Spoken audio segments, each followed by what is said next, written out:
C'est parti. Alors, bonjour tout le monde, bienvenue au webinaire. Bon appétit à tous en passant. Donc, on est sur l'heure du dîner. Aujourd'hui, le webinaire va porter sur Formative. Donc, c'est vraiment les premiers pas avec l'outil Formative. Vous allez trouver la présentation que j'ai partagée dans le clavardage.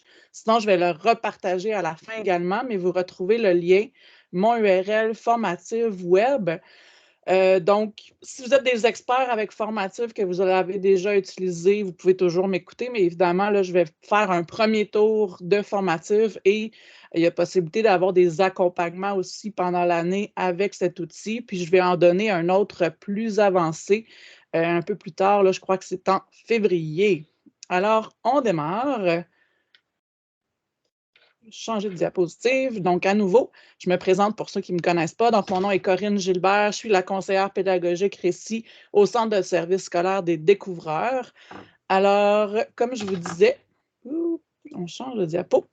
Évidemment, je vous parle de la compétence numérique puisque utiliser Formative là, dans la classe, c'est vrai, ça vient vraiment mobiliser plusieurs dimensions de la compétence numérique.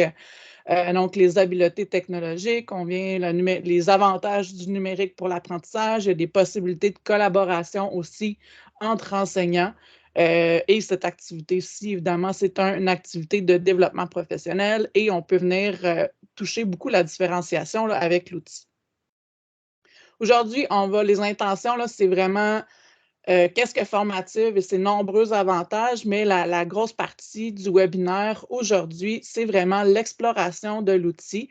Puis on va essayer aussi de faire expérimenter, je vais vous partager un questionnaire, puis vous allez pouvoir vraiment voir en temps réel là, ce que l'enseignant voit de son côté. Et puis, je voulais juste vous préciser qu'il se peut que je déborde un peu là, de 12h40, mais je vais continuer quand même. Donc, vous pouvez quitter là, sans problème, puis vous pourrez voir la fin. C'est simplement que je l'enregistre, donc je veux faire bénéficier là, de tout le monde. Donc, ça se peut que je déborde un petit peu. Alors, là, je m'excuse du beaucoup de texte, mais je voulais vraiment vous montrer là, les avantages de Formative. Donc, qu'est-ce que c'est Formative? Premièrement, c'est vraiment un endroit où on peut créer des activités interactives et multimédia pour vos élèves. Donc, on a possibilité d'avoir différents types de questions.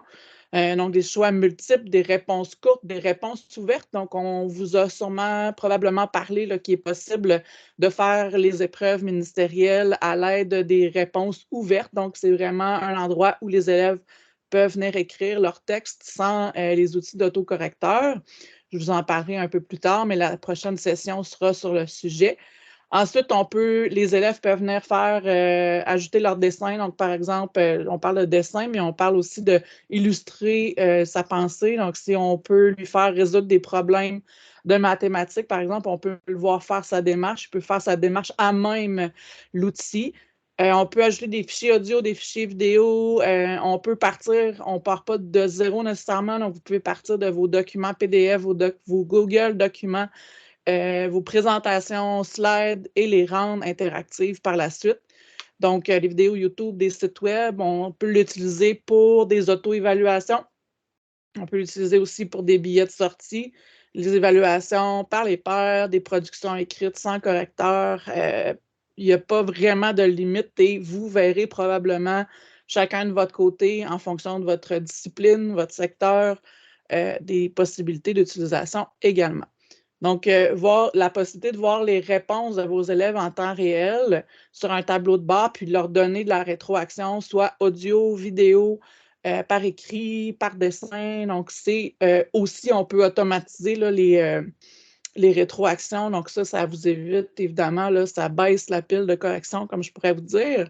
Et en même temps, ça donne une rétroaction immédiate et personnalisée à nos élèves.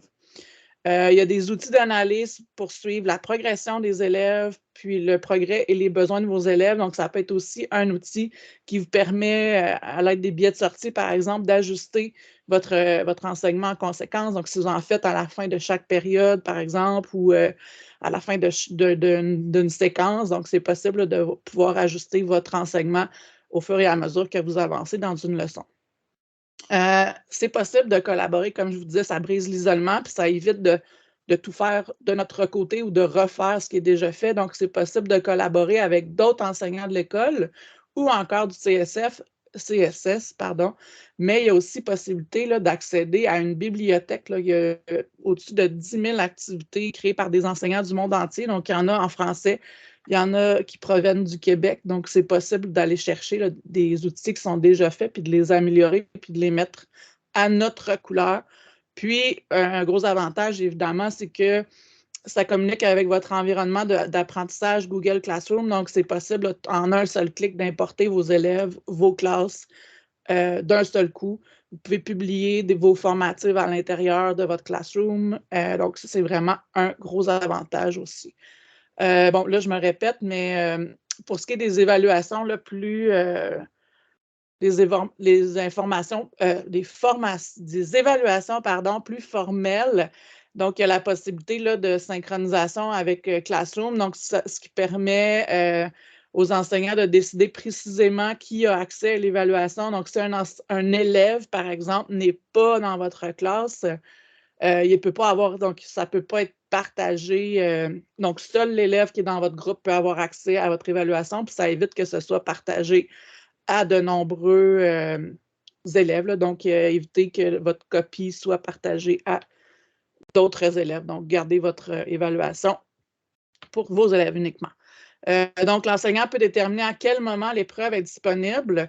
Donc, vous n'êtes pas obligé nécessairement d'aller le publier dans le Classroom. Le fait que l'élève soit un élève de votre groupe Classroom, il n'y a pas besoin de code. Donc, il n'y a pas de code à distribuer pour avoir accès à votre évaluation. Par exemple, si vous êtes dans une session d'évaluation, vous pouvez dire que l'évaluation est disponible seulement à partir de 8 heures.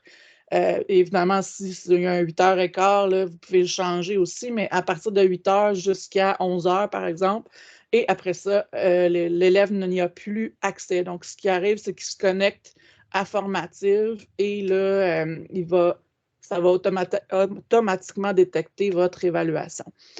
Donc, une fois connecté, c'est ça, à votre compte, l'élève voit automatiquement son évaluation. Il n'y a pas de code à entrer, il n'y a pas de lien complexe. Là. Je parle surtout ici pour des évaluations plus formelles, là, donc où on ne veut pas qu'elles soient distribuées, mais dans le formatif, là, vous n'avez pas besoin de passer à travers ça, évidemment. La sauvegarde en temps réel, donc il n'y a pas possibilité de perdre le travail. Puis, de votre côté, en tant qu'enseignant, là, vous pouvez suivre en temps réel la progression des élèves. Puis, il y a aussi à l'intérieur de ça un outil de détection de plagiat. Donc, un élève, pas de plagiat, mais de copier-coller. Donc, un élève, par exemple, qui serait arrivé puis qui copie un texte de 300 mots d'un seul coup, ça va détecter puis ça va mettre une alerte là, sur l'élève pour vous dire que le texte a été copié-collé également. Donc, là, je parle ici surtout pour les productions écrites. Là. Il n'y a aucun autocorrecteur et prédicteur de mots. C'est des outils simples d'édition de texte. Donc, l'élève peut mettre en gras, peut mettre en italique, peut mettre en couleur certains textes, mais il n'y a pas d'outil d'autocorrection. Donc, aussi, l'élève perd accès à sa copie une fois qu'elle est soumise, mais ça reste disponible pour l'enseignant. Donc, on n'a pas besoin d'aller supprimer quoi que ce soit, ça fait partie des paramètres. Donc, il y a possibilité là, de forcer la soumission. Donc, si un élève n'a pas remis sa copie, donc il n'a pas fait remettre, là, vous pouvez forcer la remise à la fin de la période là, pour que l'élève rende sa copie, puis qu'il n'y ait plus accès en édition. Donc, si un élève soumet sa copie par erreur, évidemment, l'enseignant peut lui redonner accès, puis il y a possibilité d'imprimer la copie de l'élève par la suite. Donc là, ça vous semble peut-être chinois, mais je voulais vous parler des avantages avant d'aller faire le tour de l'outil. Donc aujourd'hui, on va voir comment créer des classes, comment ajouter des élèves, comment créer un questionnaire, explorer un peu les types de questions et le contenu, comment sécuriser votre évaluation, puis comment suivre le progrès des élèves. Alors, on se lance. Si vous naviguez dans le reste de la présentation, c'est des saisies d'écran que j'avais pris pour l'évaluation de l'an dernier, pour le webinaire de l'an dernier. Donc, vous pouvez aller explorer, c'est plein d'exemples. Donc, par exemple, si vous avez suivi le travail des élèves en temps réel, donc avec les cibles d'apprentissage ici, donc on a des codes de couleurs, Ça, c'est la partie illustrer votre pensée, là, donc pour pouvoir venir dessiner, mais ça peut être très bien une résolution de problème aussi.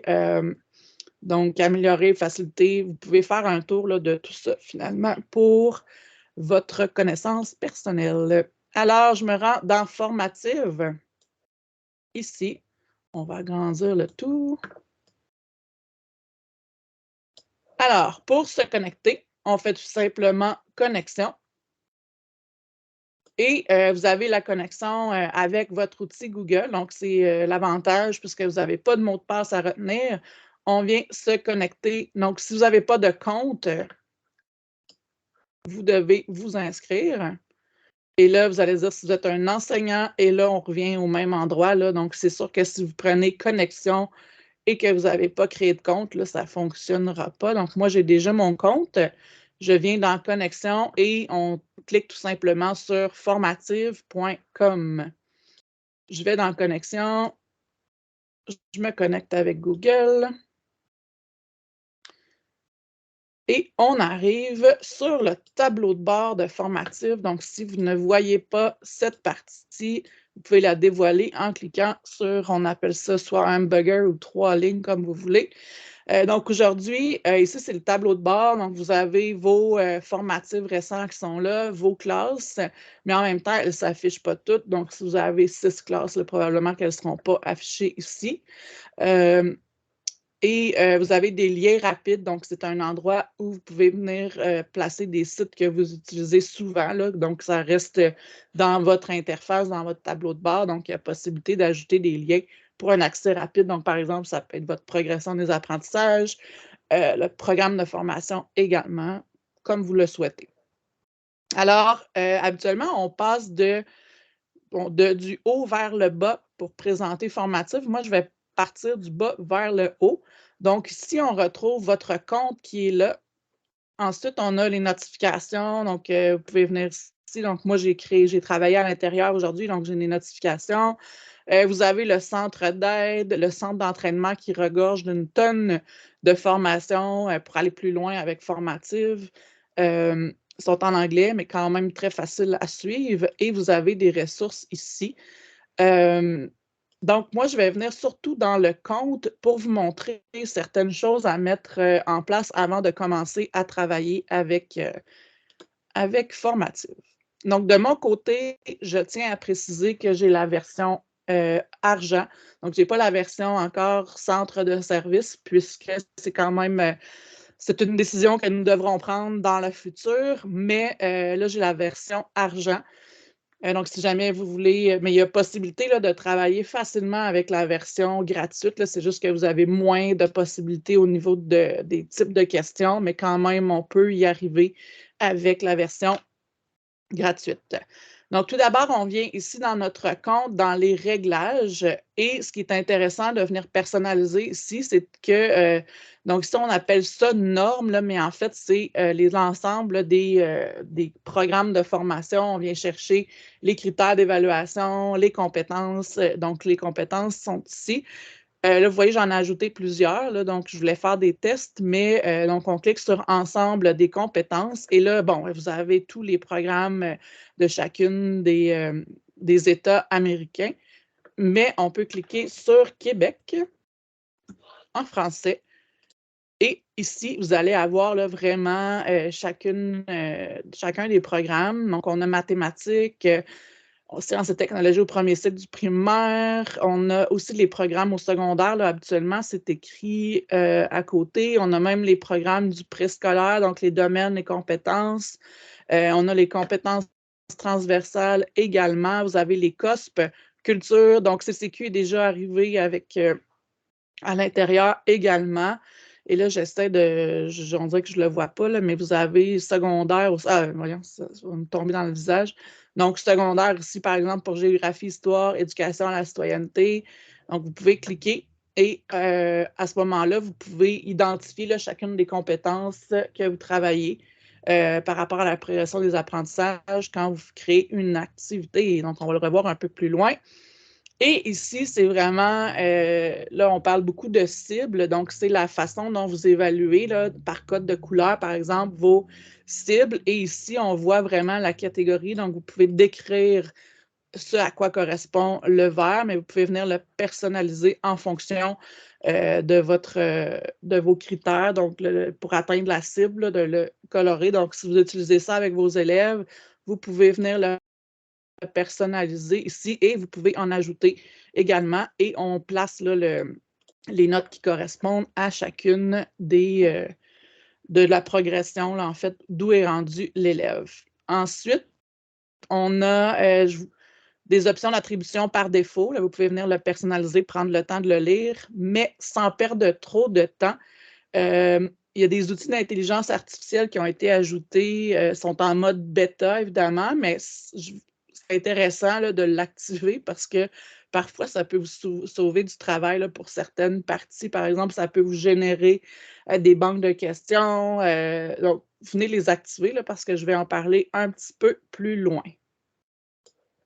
Donc là, on a passé dans votre compte. Vous pouvez venir, donc le parrainage, vous avez le plan tarifaire, donc ça vous indique dans quelle version vous êtes. Donc, on a la version A pour les écoles et les centres de services et on a la version argent là, qui est vraiment individuelle. Donc, c'est la version que j'ai de mon côté.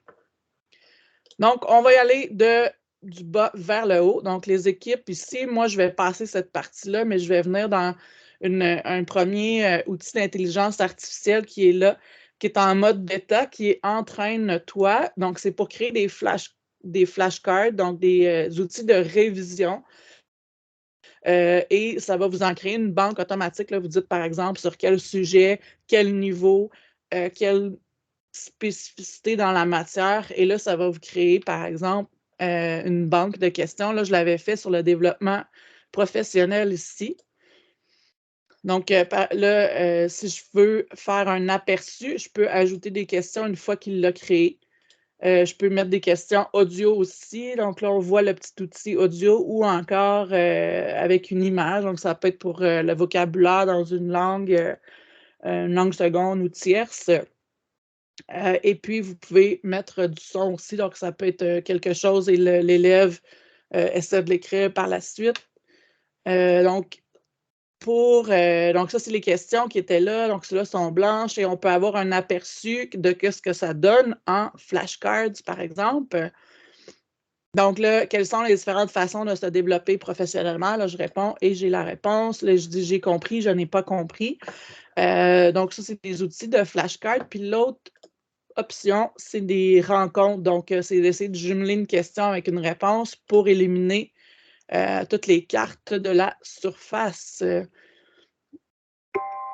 Là, on démarre et là, c'est chronométré. Donc, j'ai mes questions ici et j'essaie, par exemple, d'aller le jumeler avec un autre. Là, je ne l'ai pas eu, je ne regarde pas ce que je fais, mais donc, vous comprenez un peu comment pouvez-vous maintenir votre développement professionnel. Donc, ça et ça. Donc, ce n'est pas correct, mais bon, vous voyez le principe, c'est minuté et on peut arrêter le son, là, évidemment.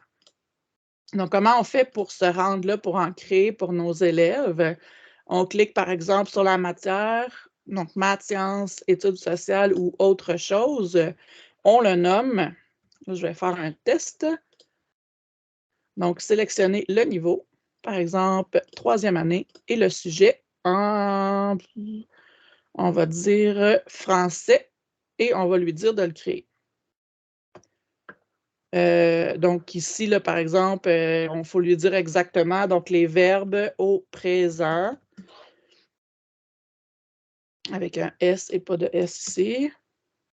Et là, il va me créer. Donc là, après ça, bien évidemment, probablement que c'est pas parfait, c'est en mode bêta, mais ça vous donne quand même, on évite la page blanche à ce moment-ci. Donc, je ne vais pas prendre trop de temps, là, mais voilà.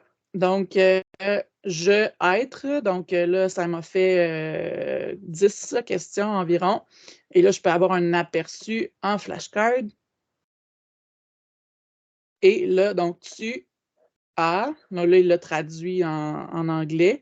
Donc, je l'ai eu. Et voilà, là, on peut progresser à travers ça. Donc, ça, c'est vraiment nouveau. Là, c'est pas C'est pas pourquoi je trouve que c'est un outil merveilleux, mais c'est déjà un ajout, puis il va s'améliorer avec le temps puisqu'il est en mode bêta. Ensuite, la bibliothèque.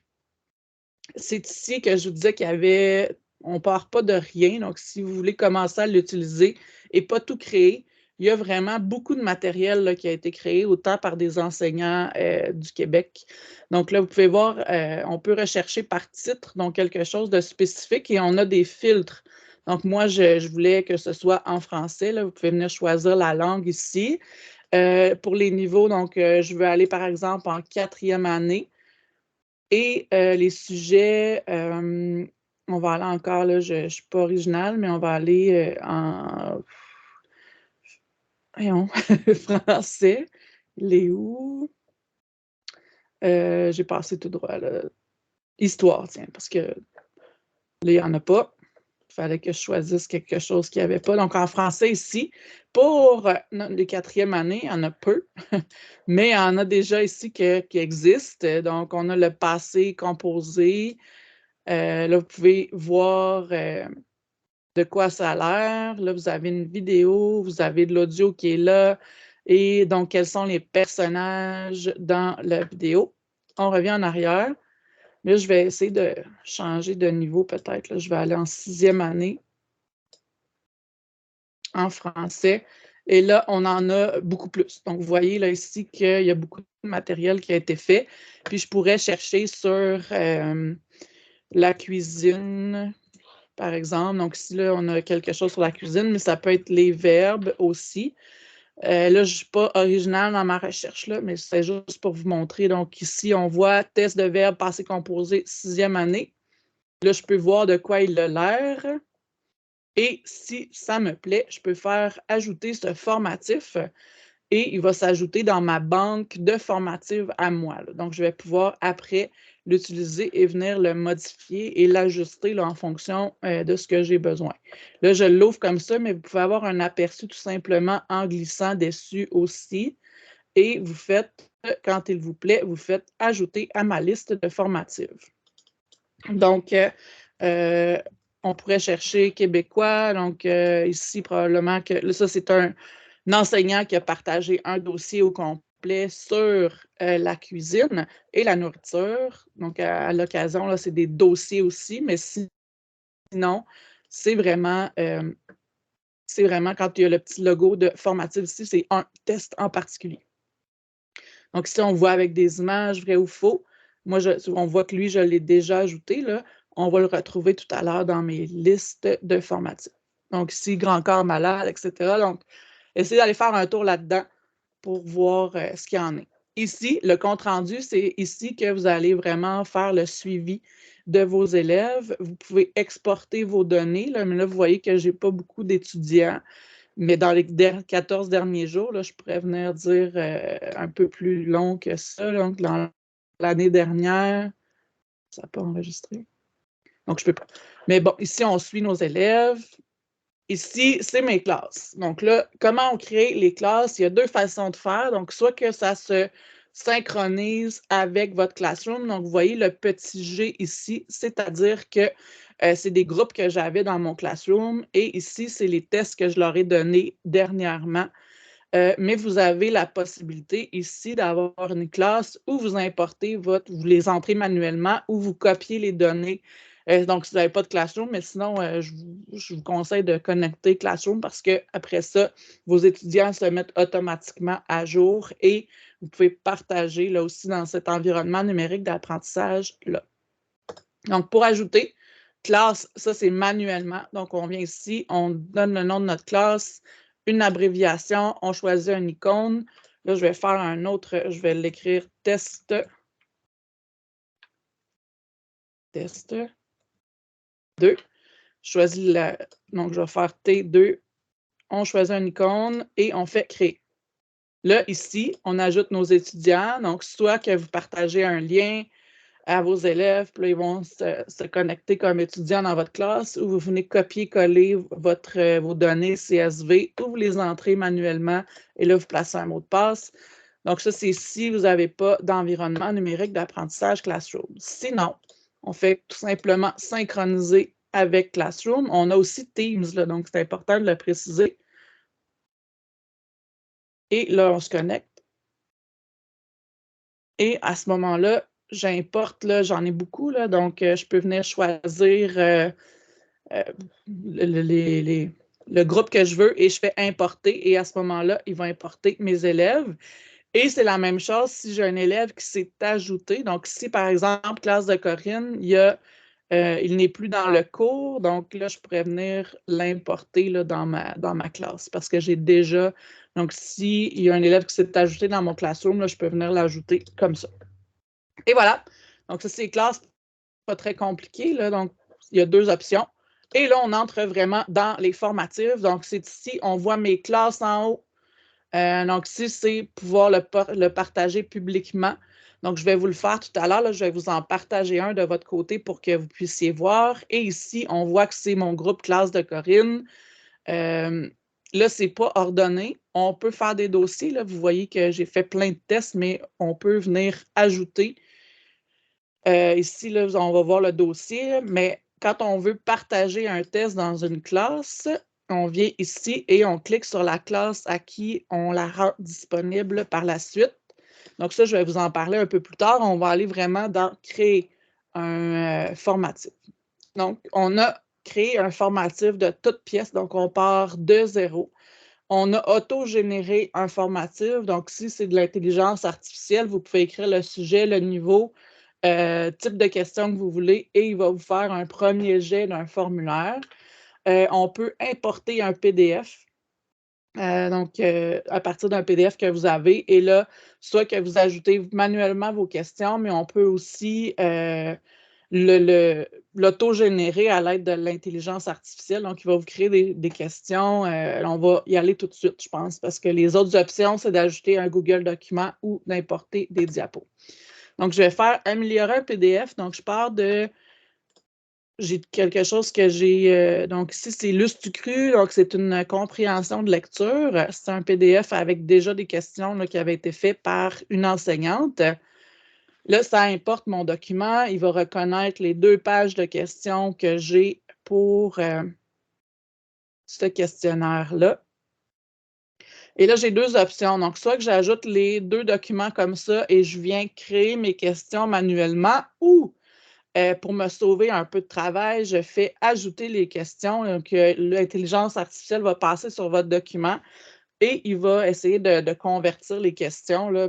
Je vais vous montrer qu'est-ce que ça donne. Sinon, vous faites ajouter votre document et vous venez ajouter par-dessus votre PDF les questions à côté, là, en fait, vous allez avoir les questions, puis vous venez les ajouter là, pour que ça se transforme en informatif. Donc, on va les faire ajouter avec l'intelligence artificielle. Donc, il a ajouté mon document PDF et là, on laisse la magie s'opérer. Pendant ce temps-là, je vais venir changer, là, par exemple, le titre, Lustu cru, le loup qui pue. Et je peux changer la couleur.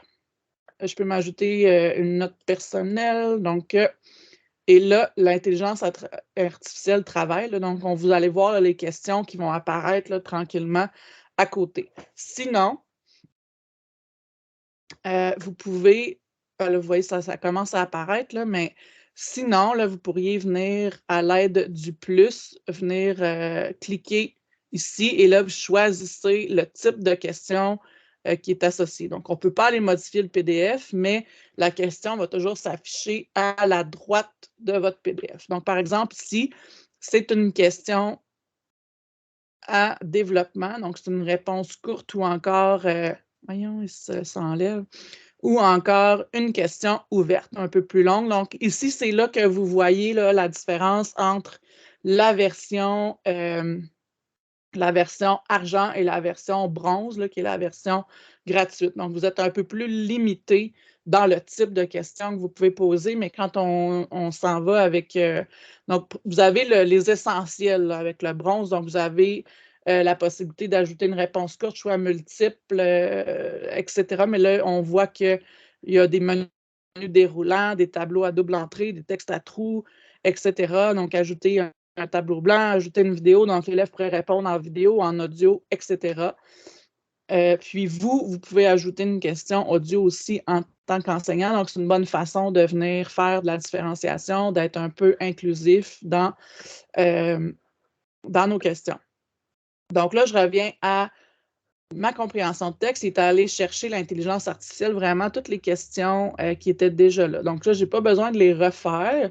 Toutefois, ici, par exemple, il m'a mis une réponse courte pour la première question qui est le personnage principal, mais un choix de réponse. Je peux venir modifier ça en disant que je veux que ce soit un choix multiple. Et là, après ça, c'était Luce Ducru et Josette. Donc, l'intelligence artificielle a fait une partie pour moi, puis après, je peux venir l'ajuster.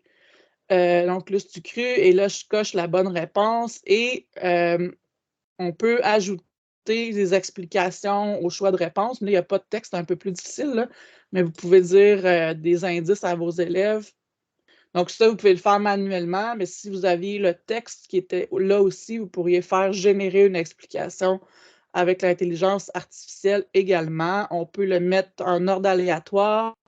Et ici, c'est l'option, par exemple, en français, où que l'élève peut venir illustrer son travail pour répondre à la question. Mais là, c'est sûr qu'ici, on n'a pas vraiment besoin de démontrer le travail, mais on peut. Donc, ce que ça fait, c'est que ça affiche une case où l'élève peut aller griffonner là, pour répondre à la question. Et finalement, cette question-là, on ajoute un indice. On pourrait faire générer l'indice de façon avec l'intelligence artificielle, par exemple. Et là, bon, s'il donne, il s'agit du personnage, ben là, il donne la réponse. C'est pas toujours parfait, l'intelligence artificielle, là, mais bon. Et ici, vous pouvez venir cocher là, vraiment la compétence qui est travaillée. Puis après ça, vous pourrez venir sélectionner là, toutes les lire des textes variés. Puis à ce moment-là, là, vous allez pouvoir filtrer puis pouvoir avoir un portrait de chacun de vos élèves par rapport à la compétence. Ici, là, vous voyez là, les questions qui m'ont sorties. Vous ajustez ça. Et là, je ne passerai pas plus de temps à l'intérieur, mais vous avez un aperçu ici de ce que ça donne. Donc, là, on a les questions qui sont là et on passe à travers. Là. Donc, ça, c'est la section « Montre ton travail ». Donc, l'élève clique dessus, vient griffonner. Puis là, il y a tous les outils, là, des outils géométriques qui s'affichent, des effaces. Donc, l'élève peut venir faire ça et l'enseignant voit ça de son côté après, là, quand il vient pour corriger. Puis là, il y a les indices qui s'affichent ici. Donc, l'élève répond, vous avez l'affichage pour un téléphone, un iPad ou encore un ordinateur. Donc, l'ordinateur, les questions, ça pourrait être le texte là, qui soit là aussi, puis vous venez placer vos questions à droite. Donc, il y a plusieurs possibilités. Puis après ça, vous avez un résumé des réponses. Donc, vous allez avoir votre liste d'élèves ici, puis vos 10 questions. Puis vous allez avoir en fonction de vos cibles, de vos couleurs, vous allez avoir les réponses d'élèves, puis vous pouvez venir réajuster, en fait, l'évaluation de votre élève par la suite. Une fois que vous avez vu le travail, vous faites « Ah oui, il a vraiment bien compris », vous pouvez venir ajuster l'évaluation. Et ce que je voulais dire aussi, c'est que vous avez possibilité de venir donner de la rétroaction à vos élèves ici. Et là, vous faites « Envoyer ». Mais vous pouvez mettre une rétroaction audio, vous pouvez placer une image, une vidéo explicative, un fichier là, pour pouvoir donner de la rétroaction à votre élève. Mais là, quand c'est des choix de réponse, le feedback, la rétroaction est automatique à vos élèves. Mais sinon, des fois, quand c'est un texte, on peut venir corriger ici là, puis donner de la rétroaction à vos élèves. Donc, vous pouvez aussi rétroaction instantanée, mais vous pourriez faire une rétroaction différée. Là, tu vois que c'est une fonctionnalité qui est avec la version or. Là. Moi, je n'y ai pas accès de mon côté. OK, donc ça, c'est l'afficher les réponses, puis on a un résumé ici là, de la performance de nos élèves. Et là, donc, on est dans « Éditer », puis on pourrait l'attribuer. Il y a deux façons d'attribuer un test, donc soit au rythme de l'étudiant. Donc, de son côté, si on le partage dans une évaluation, donc l'élève va à son rythme pour répondre aux différentes questions. Et dans quel contexte, par exemple, on pourrait y aller au rythme de l'enseignant, ce serait vraiment dans un cas où on veut avoir, par exemple, des billets de sortie. Là, donc, on a une question, puis on peut vérifier instantanément à chaque question où l'élève est rendu par rapport à la cible, par exemple. Donc, ça, c'est les deux façons d'attribuer au rythme de l'étudiant. Là, vous allez donner l'attribuer dans votre classroom. Donc, s'il y a deux différences, donc si par exemple, je veux qu'il soit attribué uniquement, donc ça peut être une évaluation que je souhaiterais qu'il ne soit pas distribué dans le classroom et que l'élève fait tout simplement se connecter à Formative et là, il a accès à son test. L'autre, c'est dans le cas où vous faites une activité, puis l'élève va y accéder en cliquant sur le lien dans Classroom. Donc, si par exemple, dans une situation de production écrite, dans une session d'évaluation, on fait simplement attribuer uniquement. Donc là, dans ce cas-là, ça ne va pas être publié dans le Classroom. Donc, si vous voulez l'attribuer comme ça, puis là, il y a plein de paramètres ici. Donc, quand je parlerai le plus pour une session d'évaluation, vous pouvez venir paramétrer. Donc, il y a une date d'échéance. Ici, restreindre à certains étudiants. Donc, par exemple, là, vous faites un test en classe, puis Nancy, ici, elle est absente. Donc, vous pourriez dire que Nancy n'a pas accès aujourd'hui en se connectant de chez elle. Vous pouvez dire, OK, elle n'y a pas accès aujourd'hui, je lui donnerai un accès plus tard parce que je ne veux pas qu'elle fasse ça à la maison, par exemple. Donc, je restreins l'accès à certains étudiants. Ensuite, voir chaque question sur une page individuelle. On peut mettre une limite de temps. Est-ce qu'on veut que le travail, une fois qu'il est après la remise du travail, est-ce que je veux que le travail reste visible ou est-ce que je reste visible, je veux qu'il soit masqué, les élèves ne le voient plus? Puis, est-ce que j'autorise les modifications une fois après qu'ils soient soumis, afficher les résultats? Donc, vous pouvez venir tout paramétrer ça ici. Mode de navigation d'examen sécurisé. Donc, ça, c'est une version hors aussi, une version école. Donc, on n'y a pas accès, mais avec la session d'évaluation sécurisée, on a possibilité d'y arriver de notre côté. Donc, ça, c'était pour faire un formatif à partir d'un PDF. Mais vous pouvez faire un nouveau formatif, là, c'est un peu le même principe. Donc, vous avez des instructions ici, votre titre et là, vous pouvez commencer en ajoutant n'importe quel type de question, en ajoutant du contenu. Donc, vous, en tant qu'enseignant, ça peut être un fichier audio, du contenu intégré, une image, des passages jumelés, des diapositives. Donc, si vous avez une présentation, slides, ajouter une vidéo, un tableau blanc, bref, tout ça. Puis ça, c'est les types de questions qu'on peut ajouter dans votre formative. Et là, c'est vraiment comme quand on fait un Google, voyons, un formulaire Google, mais il y a plusieurs possibilités ici. Là. Donc, on clique sur le plus pour ajouter des questions et après ça, là, vous avez attribué, aperçu, vous avez affiché les résumés. Il y a aussi l'intelligence artificielle ici. Donc, on peut dire, donc, question à choix multiples pour sixième année. Oups, ça a été parti. Donc, génération automatique, choix multiples. On veut sixième année. Le sujet, ce serait l'histoire, par exemple. Là, je ne le vois pas. Géographie. Moyen. Et ici, par exemple, ce serait le territoire québécois. Là, je peux venir vraiment être spécifique là, avec le territoire industriel, etc. Et là, je fais générer. Et là, ça peut me créer des questions. Donc, ça, c'est, on voit là, ça l'a créé en anglais, mais je pourrais spécifier là, que je le veux en français. Mais bref, s'ils sont en anglais, vous pouvez venir les changer en français par la suite. Donc, bon, là, vous faites ajouter les questions si vous le souhaitez ou régénérer ou tout simplement vous les créer par vous-même aussi en cliquant ici. Vous avez les plus populaires, mais on clique sur plus et là, vous en avez davantage. Pour faire une production écrite, on utilise la question ouverte. Donc, écris ton texte ici. Et là, vous pouvez ajouter des indices. Et là, ça peut être une seule question pour le texte. Et ce que l'élève voit de son côté, c'est vraiment la boîte de texte ici.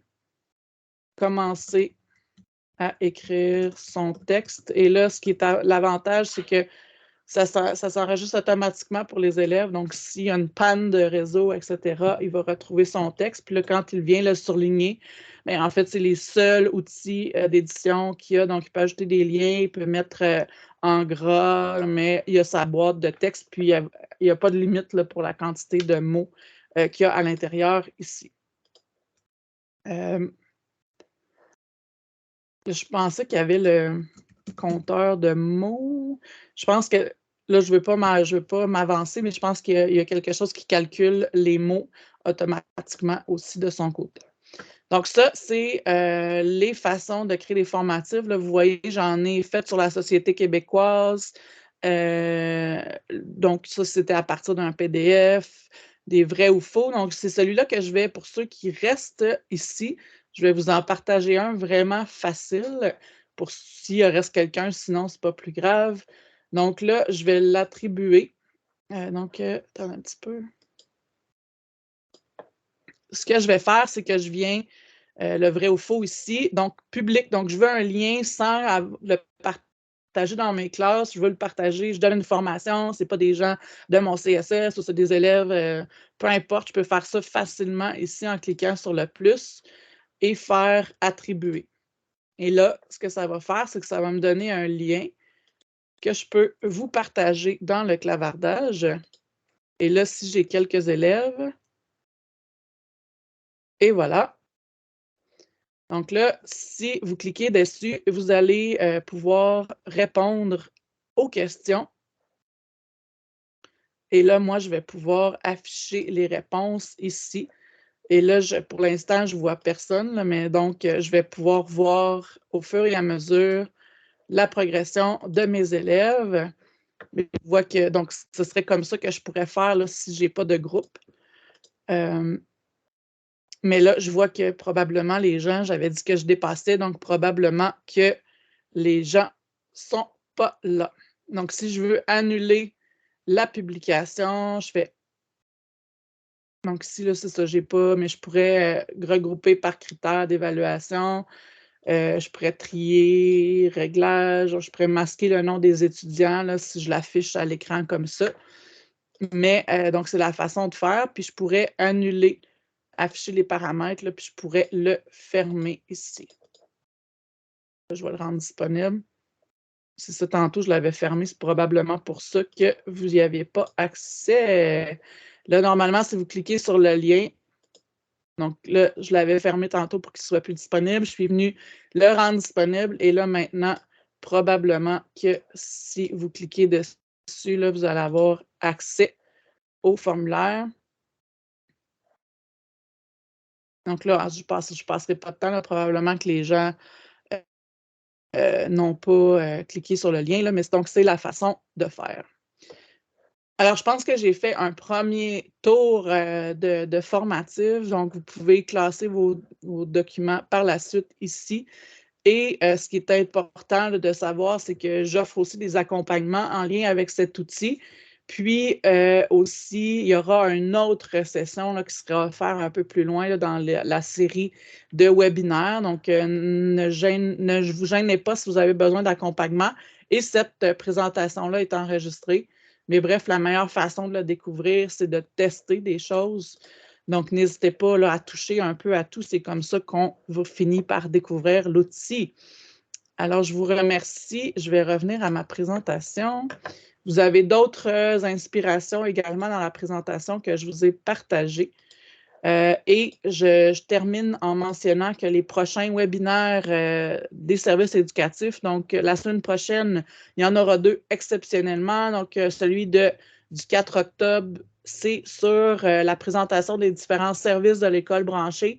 Donc, on va recevoir Stéphanie qui va venir là, qui est vraiment avec l'école branchée, qui va venir nous présenter les services. Et On a l'explication des formulaires 3810 qui aura lieu jeudi prochain à la même heure également.